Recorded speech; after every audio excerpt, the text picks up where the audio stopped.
Mob সন্ত্রাস পুরো জাতিকে বিভক্ত করেছে বলে মন্তব্য করেন বিএনপির মহাসচিব মির্জা ফখরুল ইসলাম আলমগীর। আর দলের স্থায়ী কমিটির সদস্য সালাউদ্দিন আহমদ বলেছেন, পত্রিকা অফিসে হামলা পরিকল্পিতভাবে নির্বাচন পেছানোর অপকৌশল।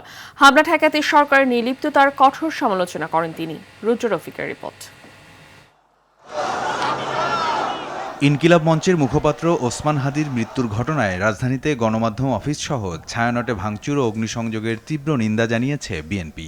দলটির ভেরিফাইড ফেসবুক পেজে মহাসচিব মির্জা ফখরুল ইসলাম আলমগীর মব সন্ত্রাসের বিরুদ্ধে প্রতিবাদ জানিয়ে বলেন, মব সন্ত্রাস পুরো জাতিকে বিভক্ত করেছে। দেশের সংকটময় মুহূর্তকে কাজে লাগানোর জন্য যারা অপেক্ষা করে তারা দেশের শত্রু।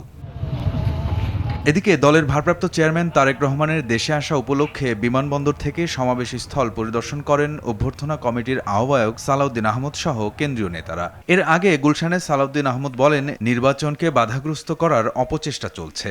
এটা পরিকল্পিতভাবে নির্বাচন পেছানোর এবং গণতান্ত্রিক যাত্রাকে বাধাগ্রস্ত করার একটা কৌশল বলে আমরা মনে করি। ওসমান হাদির মৃত্যুতে দেশে অরাজক পরিস্থিতি তৈরি করা তারেক রহমানের প্রত্যাবর্তন ঘিরে ষড়যন্ত্রের অংশ হতেও পারে বলে জানান বিএনপির এই নেতা। কোনো এরকম ষড়যন্ত্র নীলনকশা থাকতেও পারে। সরকার একটু সমালোচনা করতে চাই। এটা আন্দাজ করা উচিত ছিল, ইন্টেলিজেন্স রিপোর্ট থাকা উচিত ছিল এবং প্রিকশনারি মেজার্স হিসাবে আগে থেকে এটার ব্যবস্থা নেওয়া উচিত ছিল। বিশেষ করে কয়েকটা টার্গেট প্লেস তারা ঠিক করেছে আগের থেকে, এগুলো আমরা দেখেছি।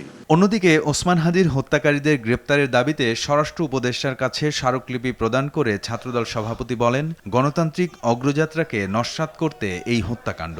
হত্যাকারীদের বিচারের দাবির সাথে সাথে এর নেপথ্যে যারা রয়েছে তাদেরও বিচারের আওতায় নিয়ে আসার সাথে সাথে এই মবতন্ত্র কায়েমের সাথে যারা জড়িত তাদেরও মুখোশ উন্মোচন এবং বিচারের আওতায় নিয়ে আসার দাবি জানাচ্ছি।